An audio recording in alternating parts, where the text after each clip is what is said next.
Quand les ténèbres enveloppèrent le calvaire et que le Fils de Dieu rendit son dernier souffle, tous les apôtres avaient disparu. Tout sauf un. Jean resta. À un moment où la peur réduisit au silence même les voix les plus courageuses, quand la croix devint trop lourde à supporter, un disciple ne s'enfuit pas. Un homme se tint sous le bois qui soutenait le Sauveur tandis que le ciel s'obscurcissait.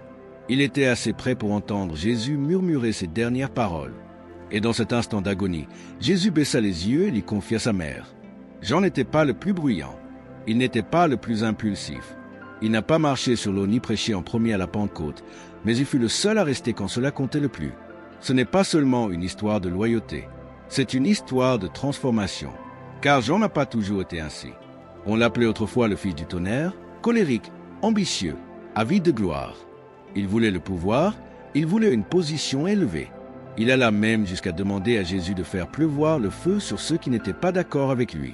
Mais Jésus vit quelque chose en lui. Et avec le temps, ce tonnerre s'adoucit en une force bien plus puissante, l'amour. C'est ce qui distinguait Jean. Il n'était pas seulement le disciple resté au pied de la croix. Il devint le disciple qui comprit le cœur du Christ. Plus tard dans cette vidéo, vous verrez comment ce cœur a façonné les écrits les plus poétiques et les plus profonds de tout le Nouveau Testament. Vous découvrirez pourquoi l'évangile de Jean est unique et ce que le livre de l'Apocalypse révèle que les autres n'ont jamais vu. Continuez à regarder, car ce qui est arrivé à Jean peut arriver à chacun de nous. Il n'était qu'un simple pécheur lorsque Jésus l'a trouvé, mais à la fin, il était le seul apôtre encore debout, celui qui a vécu assez longtemps pour écrire sur l'amour, car il a appris non pas d'un livre, mais du Sauveur lui-même. Et peut-être que la plus grande question que sa vie nous laisse est celle-ci. Quand la croix apparaîtra, fuiras-tu comme les autres ou resteras-tu? Bien avant d'être appelé le disciple bien-aimé, Jean était connu pour toute autre chose, son tempérament. Il n'était pas prédestiné à la grandeur spirituelle. Il était né au rythme de la mer. Chaque matin, le soleil se levait sur les eaux de Galilée et caressait le dos d'un jeune pêcheur nommé Jean, fils de Zébédée, frère de Jacques. Des mains rudes, endurcies par les filets, et des yeux toujours scrutant l'horizon. Sa famille n'était pas pauvre. Son père possédait des bateaux. Il travaillait dur, mais sans désespoir. Et pourtant, quelque chose en Jean était agité. Il avait une flamme intérieure, une ardeur tranchante, une soif de plus que de poisson. Et lorsque Jésus l'appela pour la première fois, il n'était pas l'apôtre doux dont nous nous souvenons plus tard.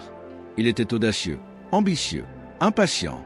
En fait, Jésus ne le surnomma pas le bien-aimé. Il l'appela Boanerges, fils du tonnerre, Marc 3,17. Ce n'est pas un compliment tendre.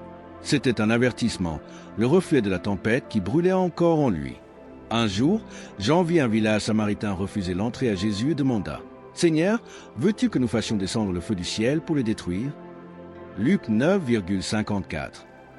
Non seulement il pensait pouvoir commander au feu, mais il croyait que Jésus pourrait accepter. Voilà qui était Jean avant que l'amour ne le transforme. Il convoitait les trônes. Il voulait le pouvoir. Lui et son frère demandèrent même à siéger à la droite et à la gauche de Jésus dans le royaume, cherchant à s'assurer une place avant les autres. Mais voici la beauté du sujet. Jésus ne le rejeta pas. Il ne le disqualifia jamais. Il n'éteignit pas sa flamme. Il la canalisa, point Jésus vit la tempête et décida de l'apaiser de l'intérieur. Car Jean possédait quelque chose de rare. Sous le grondement du tonnerre, il y avait de la loyauté. Sous l'ambition, il y avait de la sincérité. Il suivit Jésus non par sécurité, mais parce qu'au fond de lui, quelque chose attendait cette voix depuis toujours. Et quand cette voix dit « Suis-moi », il laissa tomber le filet. C'est le son du tonnerre lorsqu'il obéit. Nombreux sont ceux qui croient que Dieu ne peut se servir que du calme, de la sérénité, de la tranquillité. Mais si votre passion, votre personnalité n'était pas une erreur, mais le fruit de vos actions, et si ce qui vous semble si peu spirituel était précisément le feu que Dieu veut purifier, Jean n'est pas venu à Jésus comme un être accompli. Il est venu comme une tempête. Et Jésus n'a pas fui la tempête. Il s'y est aventuré et a dit « Commençons ». Jean avait entendu parler de l'homme du désert, un prophète vêtu de poils de chameau qui baptisait dans le Jourdain, appelant les gens à la repentance. Cet homme, c'était Jean-Baptiste. Comme beaucoup d'autres, le jeune Jean quitta ses filets un instant pour aller écouter. Il ne le savait pas encore, mais il allait assister à une passation de pouvoir entre deux prophètes. L'un s'éteindrait, l'autre serait la lumière. Jean se tenait près du fleuve lorsque cela se produisit. Jésus passa et le Baptiste désigna du doigt. « Voici l'agneau de Dieu qui enlève le péché du monde. » Jean 1, 29. Jean n'hésita pas. Il suivit Jésus en silence, peut-être avec une certaine nervosité. Il marcha derrière Jésus jusqu'à ce que le Messie se retourne, le regard droit dans les yeux et lui demande « Que cherches-tu » Non pas « Qui es-tu » Non pas « Que veux-tu de moi » mais quelque chose de plus profond, de personnel, quelque chose qui résonne dans l'âme de chaque croyant. « Que cherches-tu » Jean ne fit pas de sermon. Il ne s'expliqua même pas.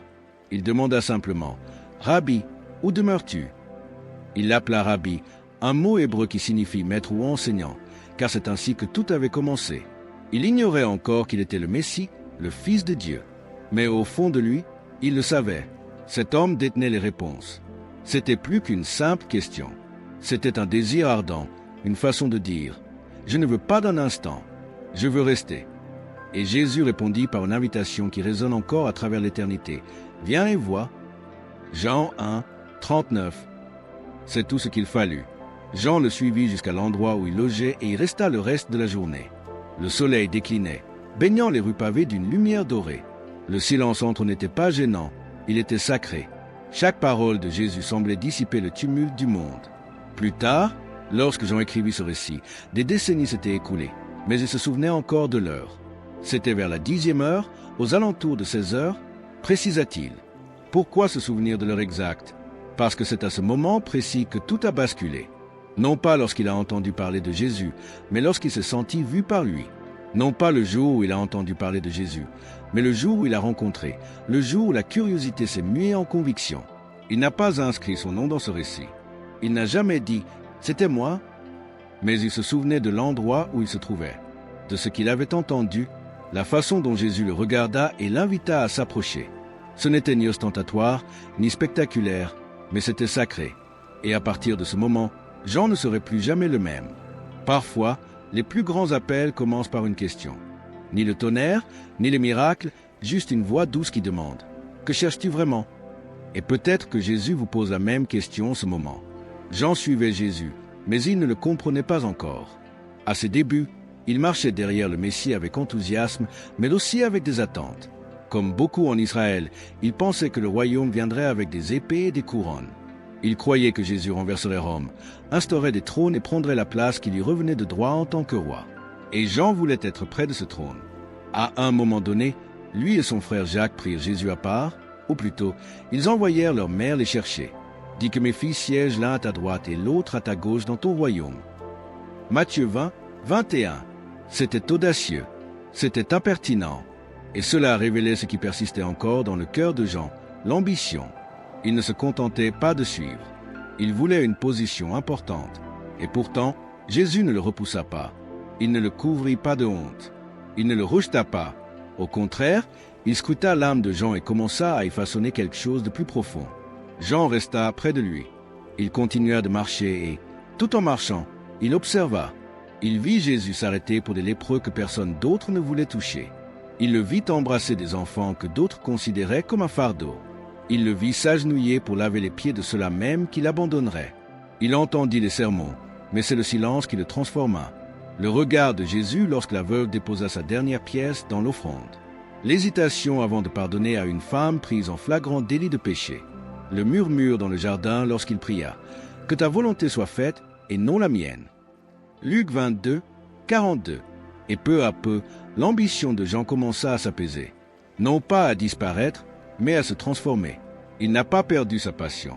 Il l'a simplement réorientée. Il désirait toujours être près du roi, non plus pour le pouvoir, mais pour sa présence. Jésus ne s'était pas contenté de lui enseigner l'amour. Il l'avait vécu, et Jean l'avait vu le vivre chaque jour. Un moment en particulier l'a marqué. Un village samaritain a rejeté Jésus. Et Jean, toujours aussi ardent, a demandé « Devons-nous faire descendre le feu du ciel ?» Mais Jésus s'est retourné et l'a réprimandé, non pas durement, mais clairement. Ni feu, ni vengeance, seulement la grâce. Jésus lui montrait que la plus grande autorité ne réside pas dans la domination d'autrui. Elle réside dans le don de sa vie pour les autres. Jean ne l'a pas oublié. Il est resté proche de Jésus à chaque étape de son ministère. Et à chaque miracle, chaque parabole, chaque pas vers Jérusalem, le tonnerre qui grondait en lui s'apaisait, sans toutefois disparaître complètement. Il changeait simplement de fréquence. Ce qui grondait autrefois de colère vibrait désormais d'amour. Et c'est ce qui rendait Jean si unique. Il ne s'est pas contenté d'étudier Jésus. Il l'a assimilé. Il a laissé les paroles pénétrer son esprit. Il a laissé les moments le façonner. Il laissa la correction se muer en transformation, car il avait compris que la proximité avec Jésus ne résidait pas dans la priorité, mais dans la fidélité. Aujourd'hui, tant de croyants nourrissent de l'ambition, ce qui n'est pas toujours une erreur. Mais l'ambition doit être déposée au pied du Christ. Autrement, elle vous aveuglera à l'approche de la croix. Jean désirait un trône. Au lieu de cela, il trouva un bassin et une serviette. Et à cet instant, il vit ce qu'était réellement la grandeur. La nuit était lourde, non seulement d'obscurité, mais aussi d'angoisse. Ils avaient partagé le pain. Ils avaient chanté un cantique. Mais quelque chose avait changé. Jésus avait dit des choses qu'ils ne comprenaient pas, que quelqu'un le trahirait, qu'il allait partir, qu'ils ne pouvaient pas le suivre, du moins pas encore. Et puis, le jardin. Les oliviers se balançaient en silence tandis que Jésus priait, le visage pressé contre terre, l'âme accablée au point d'être à bout. Il pleurait, il suait du sang. Il demanda à ses plus proches amis, Pierre, Jacques et Jean, de veiller avec lui, mais ils n'y parvinrent pas. Même Jean s'endormit. Puis arrivèrent les torchers, Judas, les soldats, les épées dégainées. Jésus s'avança tandis que les autres reculaient, trébuchant. Et soudain, la tempête éclata. Pierre brandit une lame. Jésus guérit sa blessure. Et ils s'enfuirent. Tous, Jean compris. Mais quelque chose se produisit. Entre le jardin et le tribunal, Jean fit demi-tour. Tandis que Pierre le suivait à distance, Jean s'avança. Connu du grand prêtre, il fut autorisé à entrer dans la cour. Il assista au procès inique, aux faux témoins, aux moqueries. Il entendit Pierre renier Jésus. Et il ne dit mot point non par défense, non par honte. Il est simplement resté. Il est resté pendant toute la sentence. Il est resté pendant que Jésus était battu, humilié, couronné d'épines. Puis il l'a suivi lorsqu'il a porté la croix. Et lorsqu'ils sont arrivés à Golgotha, Jean n'a pas disparu. Il est resté au pied de la croix. Quand le ciel s'est obscurci à midi, il est resté. Quand la terre a tremblé, il est resté. Quand Jésus s'est écrié « Mon Dieu, pourquoi m'as-tu abandonné ?» Il est resté. Matthieu 27, 46. Et dans cette agonie sacrée, Jésus a baissé les yeux. Là se tenait sa mère, et à côté d'elle, Jean. Et du haut de la croix, Jésus a dit « Femme, voici ton fils. » Et à Jean « Voici ta mère. » Jean 19h26. Ce n'était pas une suggestion. C'était un transfert. La transmission de la relation la plus précieuse de la vie terrestre de Jésus. Il ne l'a pas donnée à Pierre, ni à Jacques, ni à Jean. Parce que Jean était là, non par bravade, non par miracle, simplement par sa présence. Ce moment n'était pas seulement une question de loyauté. C'était une question d'amour. Jean était assez près pour entendre le dernier souffle du Christ. Assez près pour voir le soldat lui percer le flanc et observer le sang et l'eau couler. Assez près pour se souvenir de chaque mot, de chaque larme, de chaque ultime expression de la compassion divine. Et dans les décennies à venir, lorsque d'autres prêcheraient sur la crucifixion, j'en parlerai non pas de théologie, mais de mémoire. Il l'avait vu, il l'avait entendu, il était resté. Et c'est peut-être pourquoi ces écrits parlent tant d'amour. Parce que l'amour n'est pas bruyant, il est fidèle, et parfois, il est silencieux. Les autres avaient fui, mais Jean était resté. Il ne savait pas ce qui allait se passer ensuite. Il n'avait pas de plan. Mais l'amour n'a pas toujours besoin de plan. Il refuse simplement de partir. Et en restant, Jean n'a pas seulement été témoin de l'histoire. Il est entré dans la légende. Là, au pied de la croix, le tonnerre a laissé place à la tendresse. Le silence de ce sabbat a dû être insoutenable. Jean avait déjà vu la mort, mais jamais comme ça. Ce n'était pas la mort d'un vieillard. Ce n'était pas le passage du temps. C'était l'injustice, une injustice atroce. C'était la fin brutale de celui qui avait insufflé la vie à tant de personnes. Et maintenant, le tombeau était scellé. Du moins, c'est ce qu'il croyait. Le premier jour de la semaine, alors qu'il faisait encore nuit, Marie-Madeleine accourut, essoufflée, tremblante. On a sorti le Seigneur du tombeau. Jean et Pierre n'hésitèrent pas. Ils coururent d'abord côte à côte. Puis Jean prit les devants. Plus jeune, plus rapide, il s'arrêta devant le tombeau. Il ne se précipita pas. Il se pencha, scruta l'obscurité et aperçut les bandelettes de lin. Il attendit. Pierre arriva un instant plus tard et entra aussitôt. Jean le suivit et ne vit que le silence. Les linges funéraires étaient là. Le linceul qui avait recouvert la tête de Jésus était plié, mis à part. Aucune trace de vol précipité, aucune trace de violence, juste la paix. Et alors, Jean écrivit quelque chose de simple, de paisible, d'éternel. Il vit et crut. Jean 20h08. Il crut, non parce que le tombeau regorgeait de réponses, mais parce qu'il était vide de tout doute. Il ne comprenait pas encore les Écritures concernant la résurrection, mais son cœur savait ce que son esprit ne pouvait encore expliquer. Jésus n'était pas là, il était ressuscité. La foi de Jean ne s'est pas forgée dans la foudre. Elle est née dans le silence d'un tombeau vide. Aucun ange ne lui avait encore parlé. Il n'avait pas vu Jésus en chair et en os. Mais il en a vu assez, car parfois, la foi n'attend pas de confirmation. Parfois, elle reconnaît simplement la présence de Dieu.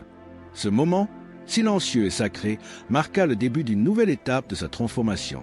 Et lorsque Jésus leur apparut ce soir-là dans une pièce fermée à clé, leur apportant la paix, la foi de Jean s'embrasa. Il vit les mains, il vit le côté. Il entendit de nouveau la voix. « Comme le Père m'a envoyé, moi aussi je vous envoie. » Jean 20h21. Et dans ce souffle, dans cette mission, celui qui avait autrefois demandé un trône reçut désormais une mission. Jean avait cru, non pas à cause du tonnerre, non pas à cause de preuves, mais parce que l'amour ne lui avait jamais menti et ne lui mentirait jamais. Les années passèrent. Jérusalem brûla. Les apôtres furent dispersés. Les persécutions déferlèrent comme des vagues. Et Jean demeura. Il avait tant vu l'Église renaître de ses cendres, enterrer des amis, fuir les villes, endurer le silence, et malgré tout, il gardait une chose précieusement en mémoire, le souvenir de Jésus. Non seulement ses enseignements, non seulement ses miracles, mais l'homme. Son regard, le son de sa voix, la sensation de son souffle lorsqu'il disait « La paix soit avec vous ». Et quand vint le moment d'écrire, Jean ne se précipita pas. Il laissa Matthieu, Marc et Luc s'exprimer en premier.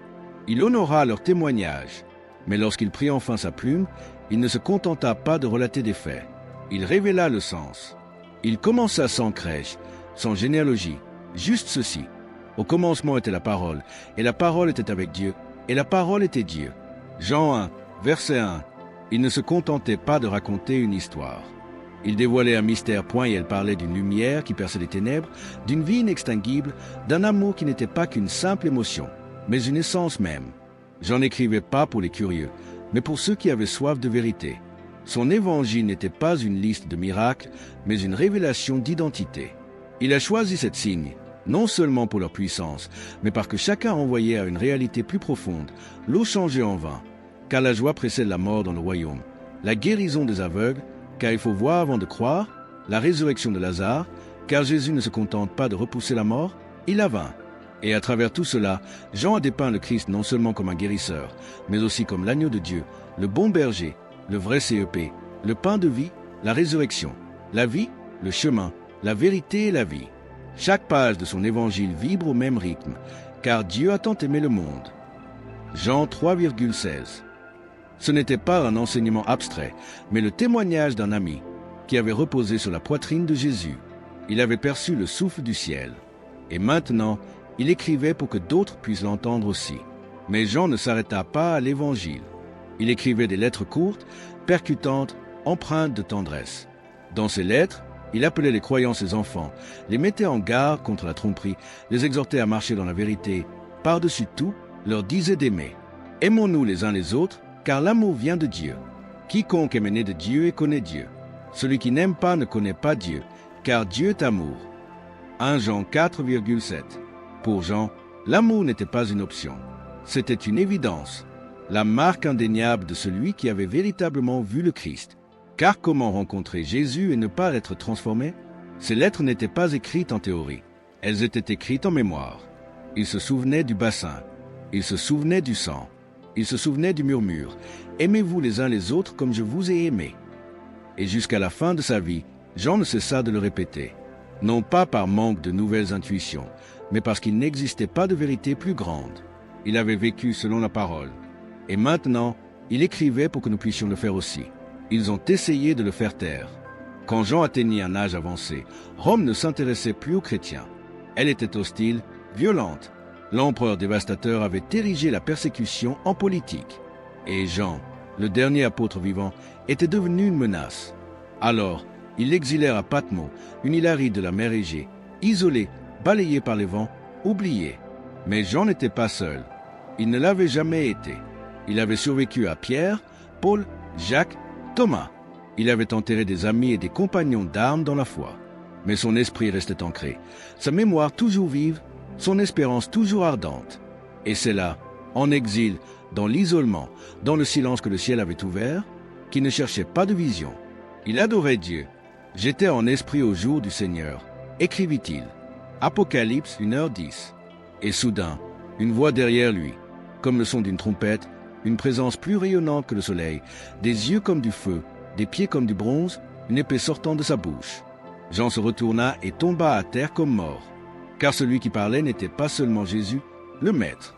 C'était Jésus glorifié, l'agneau immolé, désormais couronné de gloire. « N'ayez pas peur, dit-il. Je suis le premier et le dernier. J'étais mort, et voici, je suis vivant pour l'éternité. » Apocalypse 1.17-18. En exil, Jean reçut la vision de l'éternité la plus bouleversante que le monde ait jamais connue. On lui montra les sept églises d'Asie. Chacune était un miroir pour l'Église moderne. Leur foi, leur compromis, leur espérance, leur avertissement. À Éphèse, tu as perdu ton premier amour. À Laodicée, tu n'es ni chaude ni froide. À Smyrne, sois fidèle jusqu'à la mort, et je te donnerai la couronne de vie. Chaque message n'était pas seulement pour elle, il était pour nous. Et puis, la salle du trône. Il vit la mer de cristal, l'arc-en-ciel d'émeraude, les 4 êtres vivants, les 24 anciens, les rouleaux scellés des 7 sceaux, celui qui était assis sur le trône et l'agneau, le seul digne de l'ouvrir. Il vit les jugements s'abattre, les trompettes sonner, les coupes se déverser, Babylone tomber et les saints se réjouir. Mais à travers chaque symbole, chaque ombre, chaque tempête, une seule vérité vibrait au cœur de tout. Christ est victorieux. L'agneau triomphe. L'Apocalypse n'a pas été donné pour terrifier l'Église, mais pour la fortifier, pour lui rappeler que, quelles que soient les ténèbres de l'Empire, le roi règne toujours. Et dans la vision finale, Jean vit la nouvelle Jérusalem, une cité où le soleil n'est plus nécessaire, car Dieu est la lumière. Une cité sans douleur, sans larmes, sans nuit. Et une voix parla du trône. « Voici, je fais toutes choses nouvelles. » Apocalypse 21h05. Même en exil, Jean reçut la gloire, car tandis que les autres fuyaient, il était resté. Après Patmos, Jean est revenu, point selon la tradition. Le nouvel empereur l'autorisa à quitter l'exil. Il retourna à Éphèse, où il avait jadis officié comme pasteur, écrit des lettres et formé des responsables. Mais il était désormais différent, plus âgé, plus lent, plus silencieux, non pas spirituellement, mais physiquement. L'homme qui jadis devançait Pierre à la course devait maintenant être porté pour entrer dans les assemblées. La voix qui tonnait jadis contre les Samaritains ne répétait plus qu'une seule phrase. « Petits enfants, aimez-vous les uns les autres. » D'abord touché, l'assemblée fut ensuite perplexe. Finalement, quelqu'un demanda « Maître, pourquoi répétez-vous toujours la même chose ?» Jean les regarda, les yeux marqués par le temps, le visage empreint de grâce, et dit « Parce que c'est le commandement du Seigneur. Et si cela seul est fait, cela suffit. » Il n'avait plus besoin de longs discours. Il avait déjà écrit sur le Verbe fait chair. Il avait déjà vu l'amour couler du sang sur la croix. Il avait déjà vu le Christ ressuscité. À présent, dans ces dernières années, tout ce qu'il désirait, c'était voir ce même amour vivant dans l'Église. Il ne recherchait pas de nouvelles révélations. Il gardait celles qui comptaient le plus. Non pas une doctrine, non pas un mouvement, mais une personne. La même personne qu'il avait rencontrée dans sa jeunesse au bord du Jourdain.